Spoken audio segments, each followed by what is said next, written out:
ಶ್ರೀ ಗಣಪತಿ ಶಾರದಾ ಗುರುಭ್ಯೋ ನಮಃ. ಶ್ರೀರಾಮ ರಾಮ ರಾಮೇತಿ ರಮೇ ರಾಮೇ ಮನೋರಮೆ ಸಹಸ್ರನಾಮ ತತ್ತುಲ್ಯಂ ರಾಮನಾಮ ವರಾನನೆ.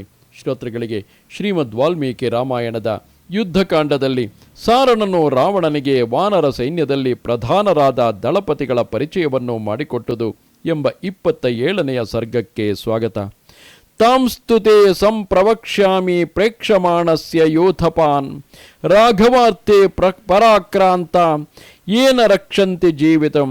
ಸಾರಣನು ಮುಂದುವರೆದು ಹೇಳುತ್ತಾನೆ, ಮಹಾರಾಜ, ವಾನರ ಸೈನ್ಯವನ್ನು ಗಮನಿಸುತ್ತಿರುವ ನಿನಗೆ ರಾಮನ ಸಲುವಾಗಿ ತಮ್ಮ ಪರಾಕ್ರಮವನ್ನು ತೋರಿಸಲು ಜೀವದ ಹಂಗನ್ನು ತೊರೆದು ಬಂದಿರುವ ದಳಪತಿಗಳ ಪರಿಚಯವನ್ನು ಮಾಡಿಕೊಡುತ್ತೇನೆ. ರಾವಣೇಶ್ವರ, ಅಲ್ಲಿ ಕಾಣುತ್ತಿರುವವನೇ ಹರನೆಂಬ ವಾನರ ನಾಯಕನು.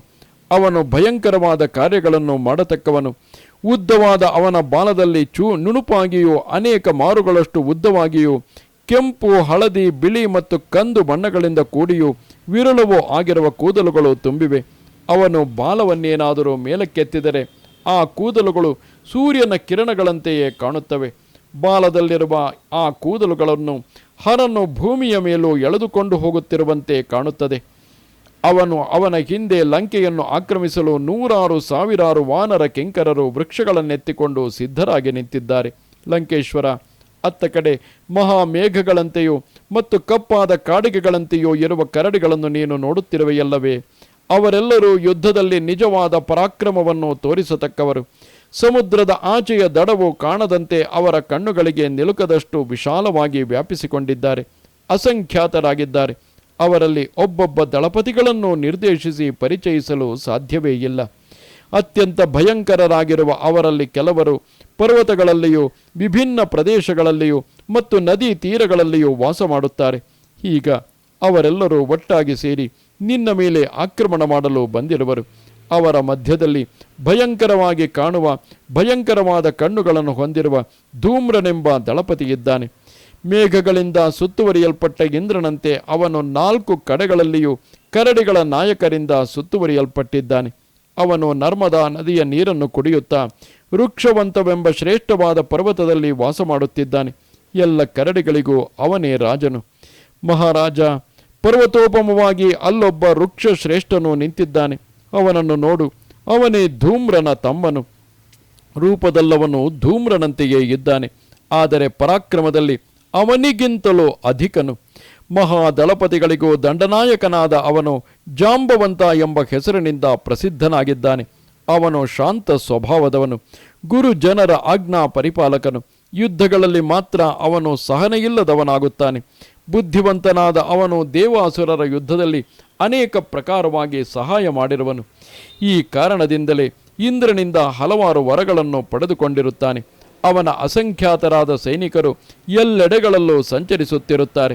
ಅವನ ಪರಾಕ್ರಮವು ಅಪಾರವಾದುದು. ಅವರೆಲ್ಲರಿಗೂ ದೊಡ್ಡದಾದ ಆಕಾರವೂ ದಟ್ಟವಾದ ಕೂದಲುಗಳು ಇವೆ. ರಾಕ್ಷಸ ಪಿಶಾಚ ಸದೃಶರು, ಮೃತ್ಯುವಿಗೂ ಹೆದರದೆ ಇರತಕ್ಕವರು. ಪರ್ವತಗಳ ಶಿಖರಗಳನ್ನು ಹತ್ತಿ ಮೇಘ ಸದೃಶವಾದ ಕಲ್ಲು ಬಂಡೆಗಳನ್ನು ಕಿತ್ತು ಶತ್ರುಗಳ ಮೇಲೆ ಎಸೆಯುತ್ತಾರೆ. ರಾಕ್ಷಸೇಶ್ವರ, ಅಲ್ಲಿ ಕಾಣುತ್ತಿರುವವನು ದಂಭನೆಂಬ ವಾನರ ದಂಡನಾಯಕನು. ಅವನು ಯಾವಾಗಲೂ ಕುಪಿತನಾಗಿಯೇ ಇರುವನು. ಅತ್ತಿಂದಿತ್ತ ಹಾರಾಡುತ್ತಲೇ ಇರುವನು. ವಾನರರೆಲ್ಲರೂ ಅವನನ್ನು ಅಚ್ಚರಿಯಿಂದ ನೋಡುತ್ತಾರೆ. ತನ್ನ ಸೈನ್ಯವನ್ನು ಕಳುಹಿಸುವುದರ ಮೂಲಕವಾಗಿ ಬಲಿಷ್ಠನಾದ ದಂಭನು ಯಾವಾಗಲೂ ಇಂದ್ರನ ಸೇವೆಯನ್ನು ಮಾಡುತ್ತಿರುವನು. ರಾವಣೇಶ್ವರ, ಅತ್ತ ಕಡೆಯಲ್ಲಿ ನಿಂತಿರುವ ವಾನರರ ಪಿತಾಮಹನಾದ ಸನ್ನಾದನನೆಂಬ ಯೂಥಪರ ದಂಡನಾಯಕನನ್ನು ನೋಡು. ಅವನ ಆಕಾರವು ಬಹಳ ದೊಡ್ಡದಾದುದು. ಯೋಜನದ ತೀರದಲ್ಲಿರುವ ಪರ್ವತವನ್ನು ತನ್ನ ನೀಳವಾದ ತೋಳಿನಿಂದಲೇ ಮುಟ್ಟಬಲ್ಲನು. ಅಂತೆಯೇ ಯೋಜನದಷ್ಟು ಎತ್ತರದಲ್ಲಿರುವ ವಸ್ತುವನ್ನು ತನ್ನ ಶರೀರದಿಂದ ಹೊಂದಬಲ್ಲನು. ಅವನ ಶರೀರವು ಅಷ್ಟೊಂದು ಎತ್ತರವಾಗಿದೆ. ಅವನ ತೋಳುಗಳು ಅಷ್ಟೊಂದು ನೀಳವಾಗಿವೆ. 4 ಕಾಲುಗಳಿರುವ ಪ್ರಾಣಿಗಳಲ್ಲಿ ಅಂತಹ ರೂಪವು ಬೇರೆ ಯಾರಿಗೂ ಇರುವುದಿಲ್ಲ. ಹಿಂದೊಮ್ಮೆ ಇಂದ್ರನು ಅಸುರರೊಡನೆ ಮಾಡುತ್ತಿದ್ದ ಯುದ್ಧದಲ್ಲಿ ಸನ್ನಾದನು ಅಸುರರಿಗೆ ಯುದ್ಧದ ಆಹ್ವಾನವನ್ನಿತ್ತನು. ಅಸುರರೊಡನೆ ಮಾಡಿದ ಯುದ್ಧದಲ್ಲಿ ಸನ್ನಾದನು ಪರಾಜಿತನಾಗಲಿಲ್ಲ. ಅಂತಹವನೀಗ ತನ್ನ ಅನುಯಾಯಿಗಳೊಡನೆ ಲಂಕೆಯನ್ನು ಧ್ವಂಸ ಮಾಡಲು ಬಂದಿರುವನು. ರಾವಣೇಶ್ವರ, ಅಲ್ಲಿಯೇ ಮತ್ತೊಬ್ಬ ದಂಡನಾಯಕನಿದ್ದಾನೆ. ಅವನನ್ನು ನೋಡು. ಅವನು ಕ್ರಥನೆಂಬ ವಾನರ ಶ್ರೇಷ್ಠನು. ಅವನಿಗೆ ಇಂದ್ರನ ಪರಾಕ್ರಮಕ್ಕೆ ಅನುರೂಪವಾದ ಪರಾಕ್ರಮವಿದೆ. ದೇವಾಸುರರಿಗೆ ನಡೆಯಲಿದ್ದ ಯುದ್ಧದಲ್ಲಿ ದೇವತೆಗಳಿಗೆ ಸಹಾಯ ಮಾಡುವ ಸಲುವಾಗಿ ಅಗ್ನಿದೇವನು ಗಂಧರ್ವ ಕನ್ಯೆಯಲ್ಲಿ ಕೃತನನ್ನು ಪಡೆದುಕೊಂಡನು. ಅನೇಕ ಕಿನ್ನರರಿಂದ ಸೇವಿಸಲ್ಪಡುವ ಶ್ರೇಷ್ಠ ಪರ್ವತಗಳಿಗೆ ರಾಜನಾದ, ವಿಹಾರ ಮಾಡುವವರಿಗೆ ಸುಖದಾಯಕನಾದ ನಿನ್ನ ಅಣ್ಣನಾದ ಕುಬೇರನು ಯಾವ ಜಂಬೂ ವೃಕ್ಷದ ಆಶ್ರಯದಲ್ಲಿ ರಮಿಸುವನೋ ಅಲ್ಲಿಯೇ ಮಹಾಪರಾಕ್ರಮಿಯಾದ ಶ್ರೀಮಂತನಾದ ಮಹಾಬಲಿಷ್ಠನಾದ ಕ್ರಥನು ರಮಿಸುತ್ತಿರುತ್ತಾನೆ.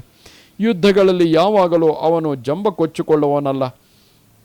1000 ಕೋಟಿ ಸೈನಿಕರಿಂದ ಪರಿವೃತನಾಗಿ ನಿಂತಿದ್ದಾನೆ. ಅವನು ಕೂಡ ತನ್ನ ಸೈನ್ಯದೊಡನೆ ಲಂಕೆಯನ್ನು ಧ್ವಂಸ ಮಾಡಲು ಆಶಿಸಿದ್ದಾನೆ. ದಶಕಂಠನೇ, ನೀನು ಅಲ್ಲಿ ನೋಡುತ್ತಿರುವ ವಾನರ ನಾಯಕನೇ ಪ್ರಮಾಥಿ ಎಂಬುವವನು. ವಾನರರಿಗೂ ಮತ್ತು ಆನೆಗಳಿಗೂ ಇರುವ ಹಿಂದಿನ ವೈರವನ್ನು ಸ್ಮರಿಸುತ್ತಾ ಪ್ರಮಾಥಿಯು ಆನೆಗಳನ್ನು ಭಯಗೊಳಿಸುತ್ತಾ ಗಂಗಾ ನದಿಯ ತೀರದಲ್ಲಿ ಸಂಚರಿಸುತ್ತಿರುತ್ತಾನೆ. ಗಿರಿಗಳ ಗುಹೆಗಳಲ್ಲಿ ಮಲಗಿರುವ ಪ್ರಮಾಥಿಯು ಕಾಡಿನಲ್ಲಿರುವ ವೃಕ್ಷಗಳನ್ನು ಬುಡ ಸಹಿತವಾಗಿ ಕಿತ್ತು ಆನೆಗಳು ಹೋಗುವ ಹಾದಿಯಲ್ಲಿರಿಸಿ ಅವುಗಳನ್ನು ಮುಂದೆ ಚಲಿಸದಂತೆ ತಡೆಯುವನು. ವಾನರರ ವಾಹಿನಿಗೆ ದಂಡನಾಯಕನಾಗಿರುವ ಅವನು ಗಂಗಾ ನದಿಯ ತೀರ ಪ್ರದೇಶದಲ್ಲಿರುವ ಉಶೀನರ ಬೀಜವೆಂಬ ಪರ್ವತಗಳಲ್ಲಿ ಶ್ರೇಷ್ಠವಾದ ಮಂದರ ಪರ್ವತವನ್ನು ಆಶ್ರಯಿಸಿ ದೇವಲೋಕದ ಇಂದ್ರನಂತೆ ವಿಹರಿಸುತ್ತಿರುತ್ತಾನೆ. ವೀರ್ಯ ಪರಾಕ್ರಮಗಳಿಂದ ಗರ್ವಿಷ್ಠನಾಗಿರುವ, ಬಾಹುಬಲದಿಂದ ಶೋಭಿಸುವ, ಸರ್ವಕಾಲದಲ್ಲಿಯೂ ಗರ್ಜನೆ ಮಾಡುತ್ತಿರುವ 10 ಕೋಟಿ ವಾನರ ಸೈನಿಕರು ಪ್ರಮಾಥಿಯನ್ನು ಅನುಸರಿಸಿ ಹೋಗುತ್ತಿರುತ್ತಾರೆ. ಮಹಾತ್ಮರಾದ ಆ ವಾನರರಿಗೆ ಅವನೇ ನೇತಾರನು. ವೇಗಶಾಲಿಗಳಾದ ವಾನರರಿಂದ ಕೂಡಿರುವ ಯಾವನ ಸೈನ್ಯವು ಕೋಪಗೊಂಡಿರುವುದೋ, ವಾಯುವಿನಿಂದ ಚದುರಿಸಲ್ಪಟ್ಟ ಮೇಘದಂತೆ ಇರುವ ಯಾವನನ್ನು ನೀನು ನೋಡುತ್ತಿರುವೆಯೋ ಅವನೇ ಪ್ರಮಾಥಿಯು.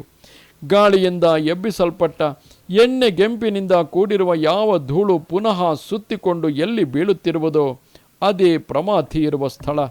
ಅತ್ತ ನೋಡು ರಾವಣೇಶ್ವರ, ಅಲ್ಲಿ ಕಾಣುವ ಕಪ್ಪಾದ ಮುಖದಿಂದ ಕೂಡಿರುವವರೇ ಗೋಲಾಂಗೋಲ ಜಾತಿಗೆ ಸೇರಿದ ವಾನರರು. ಅವರು ಮಹಾಬಲಿಷ್ಠರು. ಭಯಂಕರವಾದ ಗೋಲಾಂಗೋಲ ಸೈನಿಕರ ಸಂಖ್ಯೆಯು 1 ಕೋಟಿಯಷ್ಟಿದೆ. ಅವರೆಲ್ಲರೂ ಸೇತುವೆಯನ್ನು ಕಟ್ಟಲು ಸಹಾಯ ಮಾಡಿದ್ದಾರೆ.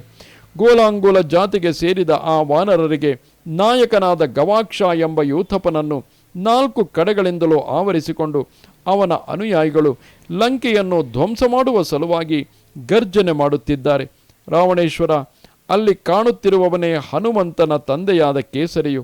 ಯಾವ ಪರ್ವತದಲ್ಲಿ ಎಲ್ಲ ಋತುಗಳಲ್ಲಿಯೂ ಫಲಗಳನ್ನು ಬಿಡುವ ಮತ್ತು ದುಂಬಿಗಳಿಂದ ಸೇವಿಸಲ್ಪಡುವ ವೃಕ್ಷಗಳು ಸಮೃದ್ಧವಾಗಿವೆಯೋ, ಸೂರ್ಯನು ತನಗೆ ಸಮಾನವಾದ ಬಣ್ಣವಿರುವ ಯಾವ ಪರ್ವತವನ್ನು ಅನುದಿನವೂ ಪ್ರದಕ್ಷಿಣೆ ಮಾಡುವನೋ, ಯಾವ ಪರ್ವತದ ಕಾಂತಿಯಿಂದ ಅಲ್ಲಿ ವಾಸ ಮಾಡುವ ಮೃಗ ಪಕ್ಷಿಗಳು ಸುವರ್ಣಮಯವಾಗಿ ಕಾಣುತ್ತವೆಯೋ, ಮಹಾತ್ಮರಾದ ಮಹರ್ಷಿಗಳು ಯಾವ ಪರ್ವತದ ಶಿಖರವನ್ನು ಯಾವಾಗಲೂ ಬಿಟ್ಟು ಹೋಗುವುದಿಲ್ಲವೋ, ಯಾವ ಪರ್ವತದಲ್ಲಿರುವ ಎಲ್ಲ ವೃಕ್ಷಗಳು ಮನಸ್ಸಿನಲ್ಲಿ ಕೋರುವ ವಸ್ತುಗಳೆಲ್ಲವನ್ನು ಫಲರೂಪದಲ್ಲಿ ಕೊಡುವವೋ, ಯಾವ ಪರ್ವತದಲ್ಲಿರುವ ವೃಕ್ಷಗಳು ಯಾವಾಗಲೂ ಫಲ ಸಮೃದ್ಧವಾಗಿರುವವೋ, ಯಾವ ಶ್ರೇಷ್ಠವಾದ ಪರ್ವತದಲ್ಲಿ ಬಹುಮೂಲ್ಯವಾದ ಮಧುವು ಯಾವಾಗಲೂ ಲಭಿಸುವುದೋ ಅಂತಹ ಸುವರ್ಣಮಯವಾದ ಸುಂದರವಾದ ಮೇರು ಪರ್ವತದಲ್ಲಿ ಪ್ರಮುಖ ವಾನರರಲ್ಲಿ ಪ್ರಧಾನಭೂತನಾದ ಕೇಸರಿಯು ವಾಸ ಮಾಡುತ್ತಾನೆ. ಮಹಾರಾಜ, 60,000 ಸುವರ್ಣ ಪರ್ವತಗಳಿವೆ. ಅವುಗಳ ಮಧ್ಯದಲ್ಲಿ ಸಾವರ್ಣಿ ಮೇರು ಎಂಬ ಶ್ರೇಷ್ಠವಾದ ಪರ್ವತವಿದೆ. ರಾಕ್ಷಸರಲ್ಲಿ ನೀನು ಶ್ರೇಷ್ಠನಾಗಿರುವಂತೆ ಸಾವರ್ಣಿ ಮೇರು ಪರ್ವತವು ಎಲ್ಲ ಪರ್ವತಗಳಿಗೂ ಉತ್ತಮೋತ್ತಮವಾಗಿದೆ. ಸಾವರ್ಣಿ ಮೇರು ಪರ್ವತದ ಅಂತಿಮ ಶಿಖರದಲ್ಲಿ ಕಂದು ಬಣ್ಣದ, ಬಿಳಿ ಬಣ್ಣದ, ಕೆಂಪು ಬಣ್ಣದ, ಜೇನುತುಪ್ಪದ ಬಣ್ಣದಂತೆ ಪಿಂಗಲ ವರ್ಣದ ಕಪಿಗಳು ವಾಸ ಮಾಡುತ್ತವೆ. ಅವುಗಳಿಗೆ ತೀಕ್ಷ್ಣವಾದ ಕೋರೆ ದಾಡೆಗಳಿವೆ. ಉಗುರುಗಳೇ ಆಯುಧಗಳಾಗಿರುವ ಅವೆಲ್ಲವೂ ಸಿಂಹದಂತೆ 4 ಕೋರೆ ದಾಡೆಗಳನ್ನು ಹೊಂದಿವೆ. ಹುಲಿಯಂತೆ ಎದುರಿಸಲು ಅಸಾಧ್ಯವಾಗಿವೆ. ಅಗ್ನಿಯ ತೇಜಸ್ಸಿಗೆ ಸಮಾನವಾದ ತೇಜಸ್ಸಿನಿಂದ ಕಂಗೊಳಿಸುತ್ತವೆ. ಪ್ರಜ್ವಲಿಸುವ ಮುಖದಿಂದ ಕೂಡಿರುವ ವಿಷಸರ್ಪಗಳಂತೆ ಅವರು ಮಹಾಕೋಪಿಷ್ಠರು. ಅವರ ಬಾಲಗಳು ಉದ್ದವಾಗಿಯೂ ಸುಂದರವಾಗಿಯೂ ಇವೆ. ಅವರೆಲ್ಲರೂ ಮದಿಸಿದ ಆನೆಗಳಂತೆಯೂ ಮಹಾಪರ್ವತಗಳಂತೆಯೂ ಇದ್ದಾರೆ. ಅವರ ಧ್ವನಿಯು ಮಹಾಮೇಘದ ಧ್ವನಿಗೆ ಅನುರೂಪವಾಗಿದೆ. ಅವರೆಲ್ಲರಿಗೂ ದುಂಡಾದ ಪಿಂಗಳ ಬಣ್ಣದ ಕಣ್ಣುಗಳಿವೆ. ಅವರು ನಡೆಯುವಾಗ ಘೋರವಾದ ಶಬ್ದ ಉಂಟಾಗುತ್ತದೆ. ಅಂತಹ ಅದ್ಭುತ ಪರಾಕ್ರಮಿಗಳಾದ ವಾನರರೆಲ್ಲರೂ ಇಲ್ಲಿಗೆ ಆಗಮಿಸಿ ಲಂಕೆಯನ್ನು ನೋಡಿದೊಡನೆಯೇ ಧ್ವಂಸ ಮಾಡಿಬಿಡುವರೋ ಎಂಬಂತೆ ನಿಂತಿದ್ದಾರೆ. ರಾವಣೇಶ್ವರ, ಅವರ ಮಧ್ಯದಲ್ಲಿ ಮಹಾಪರಾಕ್ರಮಿಯಾದ ಸೇನಾಪತಿಯೊಬ್ಬನು ನಿಂತಿರುವುದನ್ನು ನೋಡು. ಅವನು ಮಹಾಬಲಿಷ್ಠನು. ವಿಜಯ ಪ್ರಾಪ್ತಿಗಾಗಿ ಯಾವಾಗಲೂ ಸೂರ್ಯೋಪಾಸನೆ ಮಾಡುತ್ತಿರುತ್ತಾನೆ. ಆ ವಾನರ ನಾಯಕನು ಪ್ರಪಂಚದಲ್ಲಿ ಶತಬಲಿ ಎಂಬ ಹೆಸರಿನಿಂದ ವಿಖ್ಯಾತನಾಗಿರುವನು. ಬಲಿಷ್ಠನಾದ, ಪರಾಕ್ರಮಿಯಾದ, ಮಹಾಶೂರನಾದ ಶತಬಲಿಯು ತನ್ನ ಪೌರುಷವನ್ನೇ ಆಶ್ರಯಿಸಿ ಯುದ್ಧ ಸನ್ನದ್ಧನಾಗಿದ್ದಾನೆ. ತನ್ನ ಸೇನೆಯೊಡನೆ ಲಂಕಾ ಪಟ್ಟಣವನ್ನು ಧ್ವಂಸ ಮಾಡಲು ಅಪೇಕ್ಷಿಸಿದ್ದಾನೆ. ಶ್ರೀರಾಮನಿಗೆ ಪ್ರಿಯವನ್ನುಂಟು ಮಾಡಲು ತನ್ನ ಪ್ರಾಣಗಳ ಮೇಲಿನ ಪ್ರೀತಿಯನ್ನು ತೊರೆದು ಬಿಟ್ಟಿದ್ದಾನೆ. ಗಜ, ಗವಾಕ್ಷ, ಗವಯ, ನಲ, ನೀಲ ಇವರಲ್ಲಿ ಒಬ್ಬೊಬ್ಬರು 10 ಕೋಟಿ ವಾನರ ಸೈನಿಕರಿಂದ ಸಮಾವೃತರಾಗಿದ್ದಾರೆ. ಅವರಂತೆಯೇ ವಿಂಧ್ಯ ಪರ್ವತ ವಾಸಿಗಳಾದ ಇತರ ವಾನರ ಶ್ರೇಷ್ಠರು, ಮಹಾಪರಾಕ್ರಮಿಗಳು, ಯುದ್ಧ ದುರ್ಮಧರು, ಅಜೇಯರು, ರಾಮನ ಪ್ರೀತ್ಯರ್ಥವಾಗಿ ಪ್ರಾಣಗಳ ಹಂಗನ್ನೇ ತೊರೆದಿರುವವರು ಆದ ವಾನರರು ಅಗಣಿತ ಸಂಖ್ಯೆಯಲ್ಲಿದ್ದಾರೆ. ಅವರೆಲ್ಲರನ್ನು ಎಣಿಕೆ ಮಾಡಿ ಹೇಳುವ ಸಾಧ್ಯತೆಯೇ ಇಲ್ಲ. ಮಹಾರಾಜ, ಅಲ್ಲಿ ಕಾಣುತ್ತಿರುವ ಕಪಿವೀರರೆಲ್ಲರೂ ಮಹಾಪ್ರಭಾವಶಾಲಿಗಳು. ಎಲ್ಲರ ಶರೀರಗಳು ಪರ್ವತೋಪಮವಾಗಿವೆ.